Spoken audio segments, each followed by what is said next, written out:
āyāsātsakalo duḥkhī nainaṃ jānāti kaścana anenaivopadeśena dhanyaḥ prāpnoti nirvṛtim.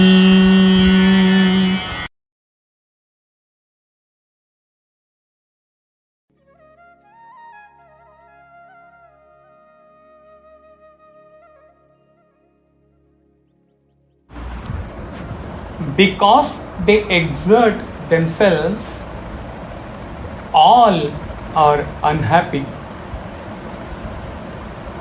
But no one appreciates this. Through this instruction alone, the Blessed One attains liberation.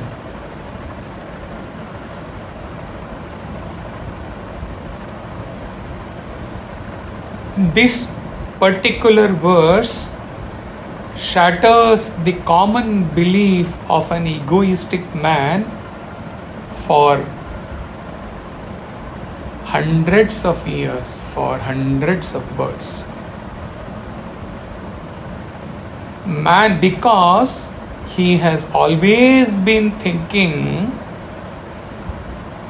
through actions and efforts, I will be happy. Here, Ashtavakra says, because of your exertion,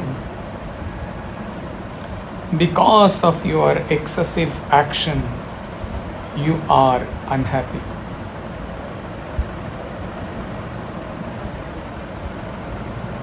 The basis or purpose for all actions, all exertion is to be introspected by sadhakas when they go through this verse. Why do I act? Why do I take so much efforts in my life? In the earlier verse, Ashtavakra says, throughout your actions, throughout your spiritual efforts, throughout your mental thoughts, the search is essentially for your own inner self. But the poor man does not know this. He acts throughout his life for getting happiness.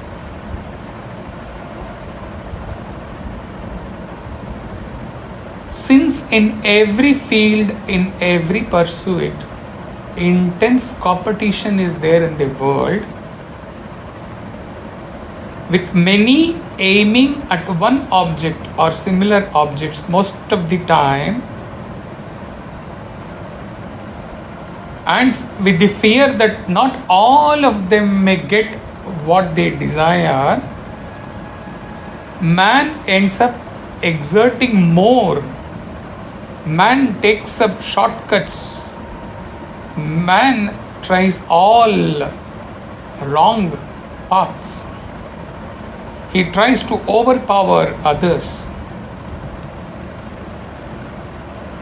He develops jealousy towards all others who are in the same race.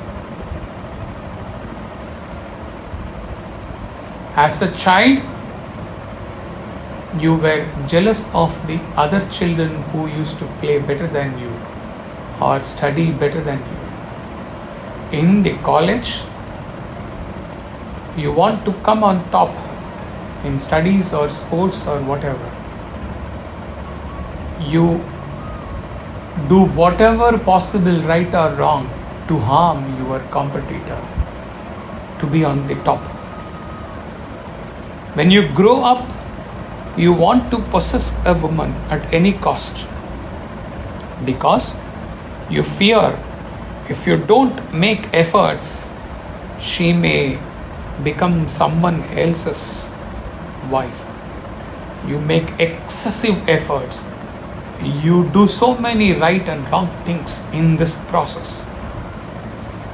When you have joined a work, you face the same competition at the workplace, and you take all types of actions, sometimes wrong actions, wrong practice, to show yourself as ahead of others. You hate others who are competing with you in their job. You are jealous of them.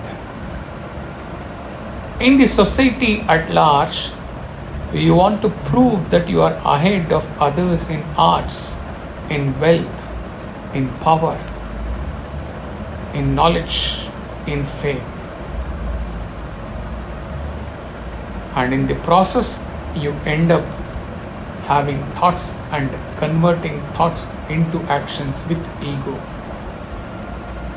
Towards your children, you take excessive efforts out of attachment. Often you do not get the reciprocation from them when you grow old. It makes you unhappy, sad. To the extent, even in spiritual activities, actions taken with individual identity to gain fame, to be appreciated, to be recognized, to gain name, popularity, power,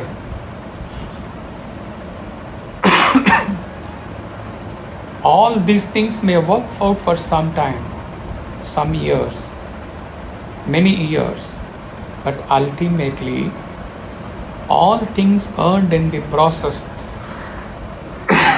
in the backdrop of your ego, will appear to be empty, all in vacuum. Sometimes, in all or any of the above efforts, one may be successful for some time. One may not feel the unhappiness. Like Krishna gave 100 chances to Shishupal, God gives a long rope, keeps giving you success for your efforts, but always keeps an eye on you and waits whether you are turning towards Him for the ultimate bliss or joy or not. When your ego, on the other hand, rises and you fail to turn towards God at last, a big blow is given to you, not to punish you, but to teach you in a hard way, because God knows. Otherwise, with your lit up ego, unless you suffer, you will never learn. You will never turn towards Him. When one learns and appreciates that all actions taken up with ego is not going to give him the eternal inner happiness, they can never remove his agitation and looks towards God, immerses in his devotion towards God, or takes up intense Shravana Manana Nididhyasana sincerely. Ashtavakra assures that such a being will attain Brahman ultimately. Let us see, look through the commentary of Chinmayananda.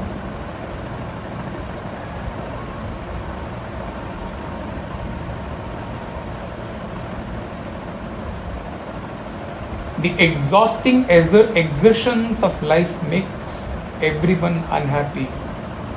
And the paradox is that no one understands this. We are reminded of this words of Yoga Vasishta. In his ignorance of the supreme state, ever exhausting himself in activities, tired with his constant anxiety for results, alas, man never contemplates upon the reality. There is no greater state of existence than the silence of the mind, wherein all vasanas have been renounced. This instruction is more than sufficient for any intelligent student to understand where the harbor of life is and how to pilot the vessel of his life away from the treacherous sea of passions into the safety and security of the self. How beautifully worded. Only Swamiji Chinmayanandaji can end a commentary of a verse with such powerful expression. Salutations to him. Hari Om Tat Sat.